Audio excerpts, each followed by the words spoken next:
नमस्कार, मैं हूँ राजीव और आज मेरे साथ जुड़ रहे हैं 2 ख़ास मेहमान मेरे साथ हैं आज फुजियामा पावर सिस्टम के टॉप मैनेजमेंट के 2 प्रमुख लोग और इन दोनों से हम बातचीत करेंगे। हमारे साथ हैं पवन कुमार गर्ग जी जो चेयरमैन हैं फुजियामा पावर के और योगेश दुआ जी जो सीईओ हैं कंपनी के। आप दोनों का बहुत-बहुत स्वागत है। आपका आईपीओ आ रहा है और अभी 13 तारीख को ये खुलेगा और अगर आईपीओ की डिटेल्स हम थोड़ा-सा देखें तो कुल मिला करके आप 828 करोड़ रुपए का ये आईपीओ ला रहे हैं, जो ₹16 से ₹228 के प्राइस बैंड के अंदर आ रहा है। आप सोलर पावर सेक्टर में हैं, यानी जो रूफटॉप सोलर सिस्टम्स रखते हैं, आप उसका काम करते हैं और दिल्ली ही बेस है ना आपका? अ, यस सर, ऑफ़िस हमारा दिल्ली में है मेन सेल्स ऑफ़िस, जी, कॉर्पोरेट ऑफ़िस हमारा ग्रेटर नोएडा में है। जी, ओके। तो Delhi greater Noida NCR based ये कंपनी है और आईपीओ लाने का पर्पस जो है उसमें एक तो नया ये प्लांट लगाने जा रहे हैं, साथ में कुछ पुराने जो बोरोइंग्स हैं, कर्जे हैं, उनको निपटाना है, साथ में सामान्य रूप से कंपनी चलाने के कामकाज के लिए जो कुछ खर्चे होते हैं, वो सब चीज़ें इसमें रहेंगी। तो पवन जी सबसे पहले अपनी कंपनी के कामकाज के बारे में समझाइए। सोलर आजकल काफ़ी चर्चा में है, काफ़ी ज़्यादा लोग इसको लेकर के उत्साहित भी हो रहे हैं। लेकिन जी, आपकी कंपनी 2017 में शुरू हुई, अभी तक कैसी प्रगति रही है? किस तरह से आपने शुरुआत की? क्या आपका बैकग्राउंड रहा है मैनेजमेंट का? जी। तो सर अगर सोलर के बारे में जब हम सुनते हैं, तो हमारे माइंड में ये आता है या तो सोलर पैनल बना रहे होंगे बहुत सारे, या फिर हमारे माइंड में आता है कि सोलर की एनर्जी सेल कर रहे होंगे। तो हम इन दोनों में से मतलब कि मेन ये हमारा स्ट्रीम नहीं है। हमारा मेन स्ट्रीम है रूफटॉप सोलर। रूफटॉप सोलर में अगर हम देखें तो 3 मेजर कंपोनेंट्स हैं। Solar panel, power electronics components में सोलर इन्वर्टर और सोलर बैटरी। तो मेजर जो कंट्रोल है, कंट्रोल का जो काम है वो पावर इलेक्ट्रॉनिक्स कंपोनेंट के पास रहता है, जिसे हम सोलर इन्वर्टर भी कह सकते हैं, जिसे हम सोलर पीसीयू भी कह सकते हैं।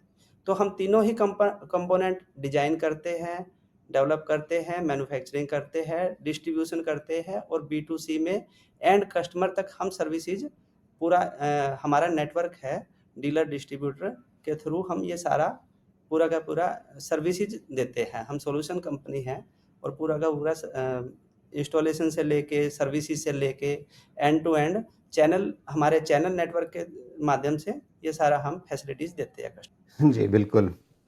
तो अभी तक आपकी ग्रोथ रेट किस तरह की रही है? अगर उसको आप समझा सकें?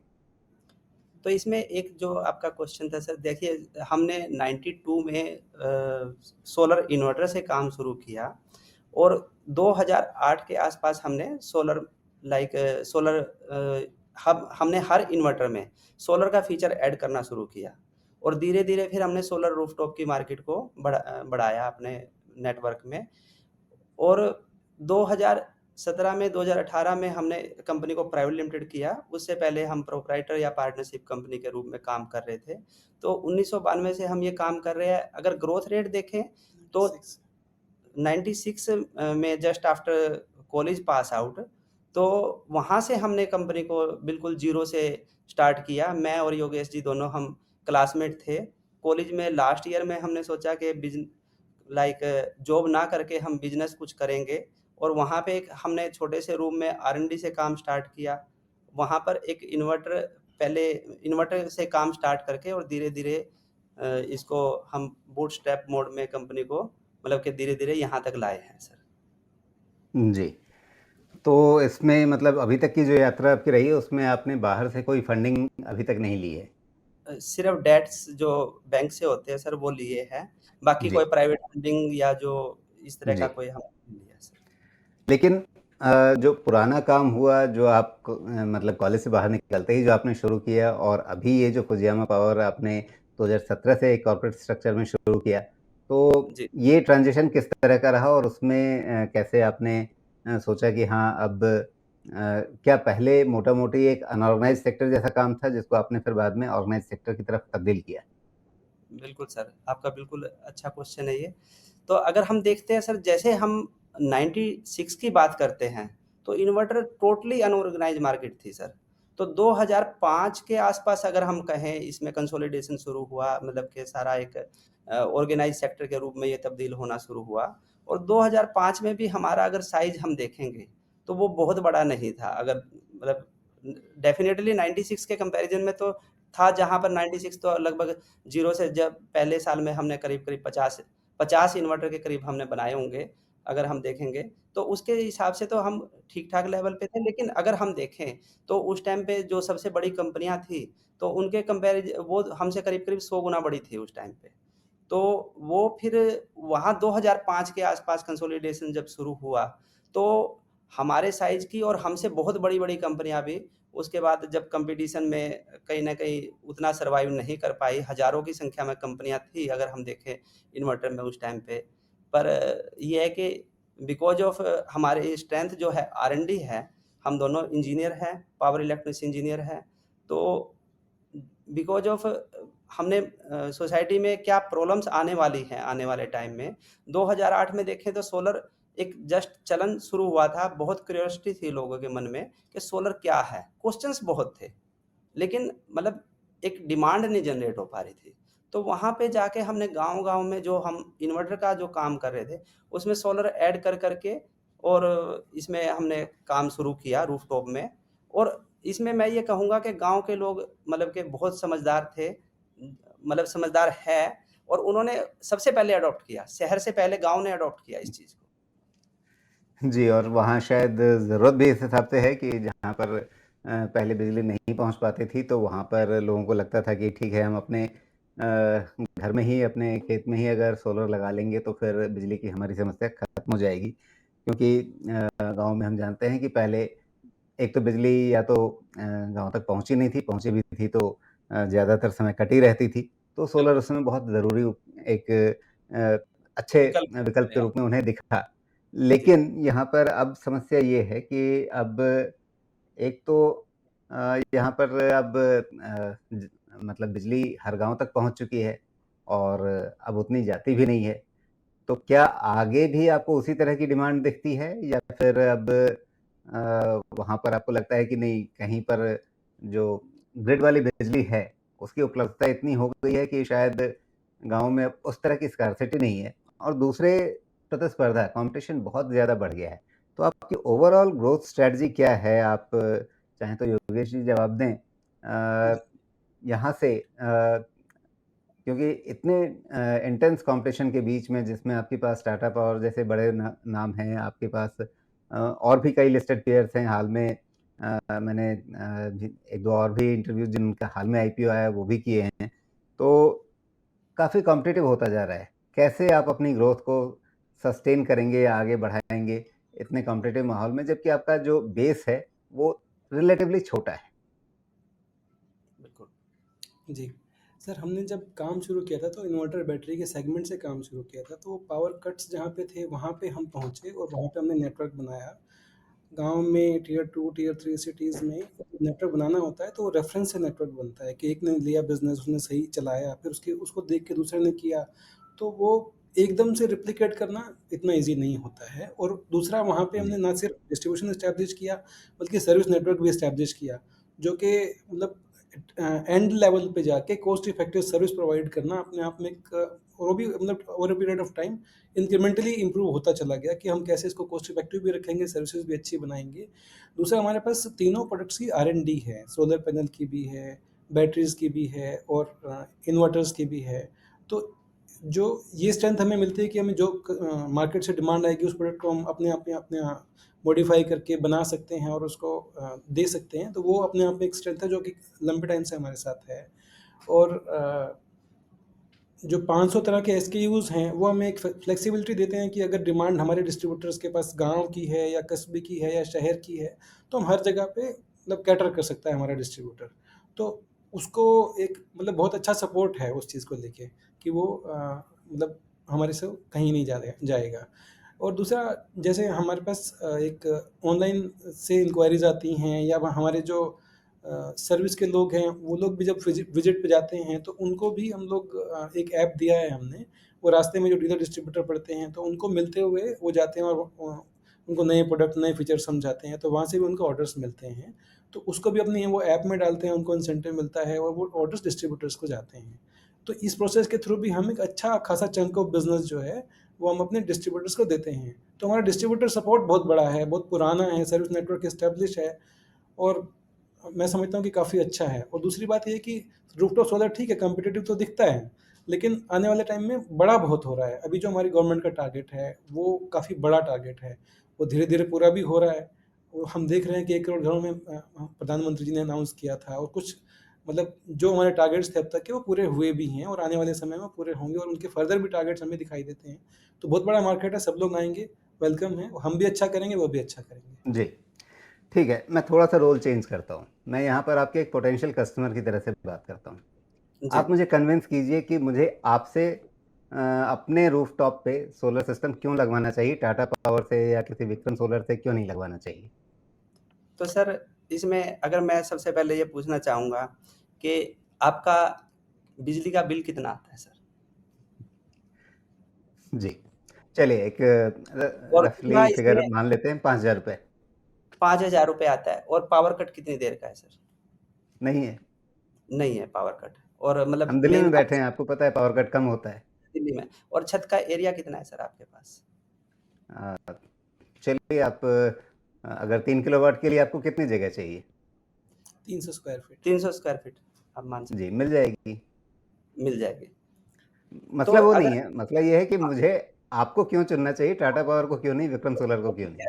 है। जी, सबसे पहले तो सर देखिए इसमें सोलर में अगर हम देखते हैं, तो सोलर एक सॉल्यूशन प्रोवाइडिंग है, मतलब ऐसा नहीं है कि 3 किलोवाट लगा दें। सबसे पहले तो हम यही समझेंगे कि 3 किलोवाट की आपको ज़रूरत भी है या नहीं है। जो हमारा डीलर डिस्ट्रीब्यूटर नेटवर्क है, वो सबसे पहले ये समझना चाहता है कि उनको ज़रूरत क्या है। अब जैसे आपका बिल आया मान लो ₹5000 महीने का, अगर हम मोटा-मोटी इसमें देखें तो अगर हम ₹8 से डिवाइड कर 5 डेढ़ और 8 तो किलोवाट लगभग हाँ, चाहिए। तो मतलब देखा जाए जी, तो आपको थोड़ा बड़ा सिस्टम चाहिए अगर ₹5000 बिल आ रहा है तो, ताकि आपका बिजली का बिल ज़ीरो हो पाए। एक तो सबसे पहले तो एक ये जो है मतलब कि कस्टमर को एक्यूरेटली चाहिए क्या? उसके लिए वैल्यू फॉर मनी क्या है? वो हमारा नेटवर्क ठीक से गाइड कर पाता है। अगर आप जी, बाकी दूसरी कंपनी की बात करें, तो वहाँ पर गाइडेंस कुछ नहीं मिलेगी। उसमें सिर्फ़ ये होगा कि उसने इतना लगाया तो मैं इतना लगा। तो एक value for money main important है, ओके। बजाए इस और तो दूसरी बेसिकली चीज़ गाइडेंस, हैंड होल्डिंग कस्टमर की हाँ, ये आप अपनी यूएसपी मानते हैं? ये यूएसपी है और दूसरा अगर जी, एक ही कंपनी के तीनों कंपोनेंट है, solar panel, battery and inverter, तो आपको एंड टू एंड कहीं पे जाने की ज़रूरत नहीं है।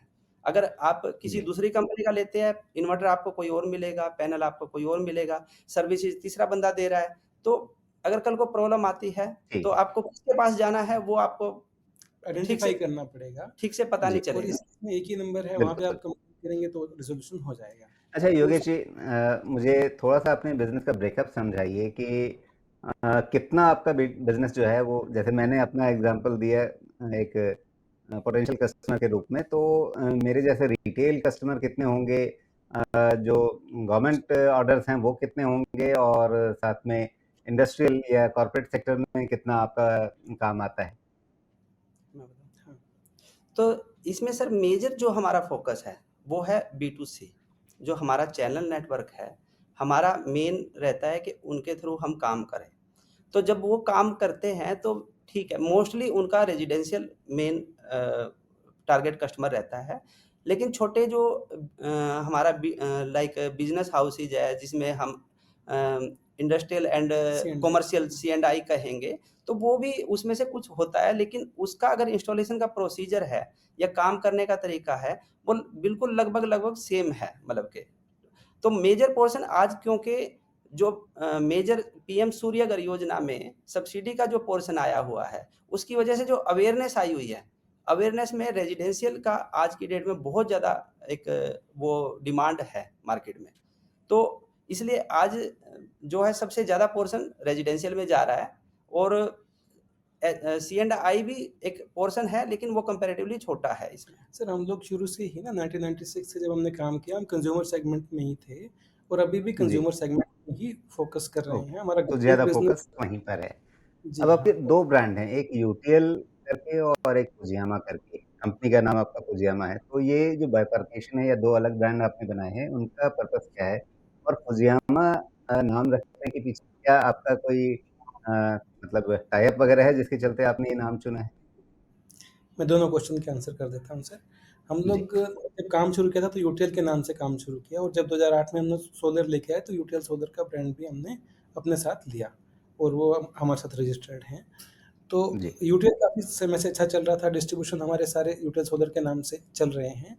बट जैसे डिमांड ये आती है कि भई एक ही शहर में दूसरे डिस्ट्रीब्यूटर को भी हमसे मटेरियल चाहिए, वो सेम डिस्ट्रीब्यूटर से, एक्जिस्टिंग डिस्ट्रीब्यूटर से मटेरियल नहीं लेते हैं। तो उसके लिए हमें दूसरा ब्रांड लेके आना पड़ा, क्योंकि हमारी इंडस्ट्री में प्रैक्टिस है कि बाकी जो लोग हैं हमारे साथ के, वो लोग भी 2-2 ब्रांड, 3-3 ब्रांड में काम करते हैं। तो हमें भी आइडिया आया कि हमें ऐसा करना चाहिए। फिर हमारी कंपनी का नाम फुजियामा था, तो हमने फुजियामा सोलर के नाम से सेकंड ब्रांड 2 ढाई साल पहले लॉन्च किया, और इसमें हम मतलब डिस्ट्रीब्यूटर्स बना पाए, और उनके जो डीलर्स थे उनको अपने साथ जोड़ पाए, और अभी हम एक ठीक-ठाक सा बिज़नेस उस ब्रांड में भी कर रहे हैं। और जी। इससे हमें एक्सपेंशन फर्दर दिखता है कि हम एक सिटी में डबल डिस्ट्रीब्यूटर बना सकते हैं। सेकंड ओके, तो आपको जो 2 ब्रांड रखने का पर्पज़ तो समझ में आया, लेकिन फुजियामा नाम के पीछे का इतिहास क्या है?